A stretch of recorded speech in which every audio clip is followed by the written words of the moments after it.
ನಮಸ್ಕಾರ ಎಲ್ಲರಿಗೂ welcome back. ನಾನು ಮಂಜು, ನೀವು ನೋಡ್ತಿದ್ದೀರಿ ಮಂಜು ಸ್ಟೋರೀಸ್. ಫ್ರೆಂಡ್ಸ್, ನಿನ್ನೆ ನಮ್ಮ RCB ತಂಡ KKR ವಿರುದ್ಧ ಗೆದ್ದ ಮೇಲೆ ನಮ್ಮ RCB ತಂಡದ ನಾಯಕ ರಜತ್ ಪಟಿದಾರ್ ಅವರು ಏನು ಹೇಳಿದ್ದಾರೆ ಅಂತ ಈ ವಿಡಿಯೋದಲ್ಲಿ ನೋಡೋಣ. ಅದಕ್ಕಿಂತ ಮುಂಚೆ ನೀವು ಇನ್ನೂ ನಮ್ಮ ಚಾನಲನ್ನು ಸಬ್ಸ್ಕ್ರೈಬ್ ಮಾಡಿಲ್ಲ ಅಂದರೆ ಈ ಕೂಡಲೇ ಸಬ್ಸ್ಕ್ರೈಬ್ ಮಾಡಿ, ಹಾಗೆ ಪಕ್ಕದಲ್ಲಿರೋ ಬೆಲ್ ಐಕನ್ ಪ್ರೆಸ್ ಮಾಡಿ ಆಲ್ ಸೆಲೆಕ್ಟ್ ಮಾಡಿ. ಇನ್ನು ಫ್ರೆಂಡ್ಸ್, ನಮ್ಮ RCB ತಂಡದ ನಾಯಕ ಹೇಳುತ್ತಾರೆ, ನಾನು ಮೊದಲು ಟಾಸ್ ಗೆದ್ದಿದ್ದು ನಮಗೆ ಒಳ್ಳೆಯದಾಯಿತು. ಯಾಕೆಂದರೆ ಟಾಸ್ ಗೆದ್ದಿದ್ದಕ್ಕೆ ನಾನು ಮೊದಲು ಬಾಲಿಂಗ್ ಆಯ್ದುಕೊಂಡೆ.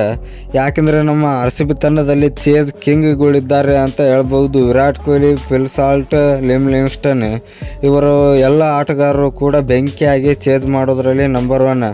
ಅದಕ್ಕಾಗಿ ನಾನು ಟಾಸ್ ಗೆದ್ದ ಮೇಲೆ ಬಾಲಿಂಗ್ನ ಆಯ್ದುಕೊಂಡೆ.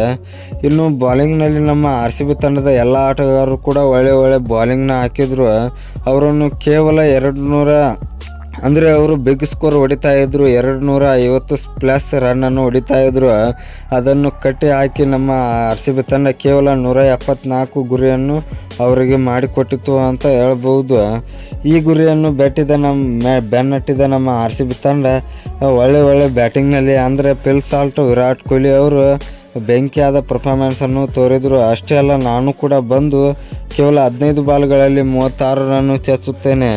ಇನ್ನು ಲಿವಿಂಗ್ಸ್ಟನ್ ಅವರು ಕೂಡ ನನಗೆ ತುಂಬ ಹೆಲ್ಪ್ ಮಾಡಿದರು ನಮ್ಮ ಟೀಮ್ಗೆ ಅಂತ ಹೇಳ್ಬೋದು. ಕೇವಲ 5 ಬಾಲ್ಗಳಲ್ಲಿ 15 ರನ್ಗಳನ್ನು ಸಿಡಿಸಿದರು. ಇದು ನಮಗೆ ಹೇಗೆ ಹೆಲ್ಪ್ ಆಗುತ್ತದೆ ಅಂದರೆ ರನ್ ರೇಟ್ನಲ್ಲಿ ತುಂಬ ಹೆಲ್ಪ್ ಆಗುತ್ತದೆ. ಇನ್ನು ಫ್ರೆಂಡ್ಸ್, ಈ ವಿಡಿಯೋ ಬಗ್ಗೆ ನಿಮ್ಮ ಅನಿಸಿಕೆ ಏನು ಅಂತ ಕಮೆಂಟ್ ಬಾಕ್ಸ್ನಲ್ಲಿ ಕಮೆಂಟ್ ಮಾಡೋದ್ರ ಮೂಲಕ ತಿಳಿಸ್ಕೊಡಿ.